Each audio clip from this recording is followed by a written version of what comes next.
امروز خیلی خوشگل به نظر میرسی. وگرنه توی لباس یونیفرم و عکس شناسنامه دخترها مثل جن میمونن.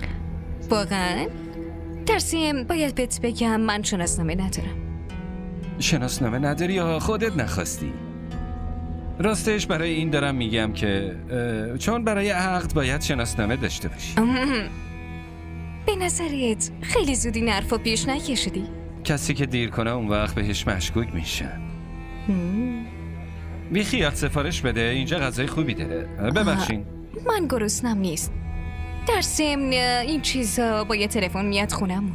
اوه، تو خیلی پول داری. هستم. رامی رسول احمد دختر یه آدم بینامونشون نیست.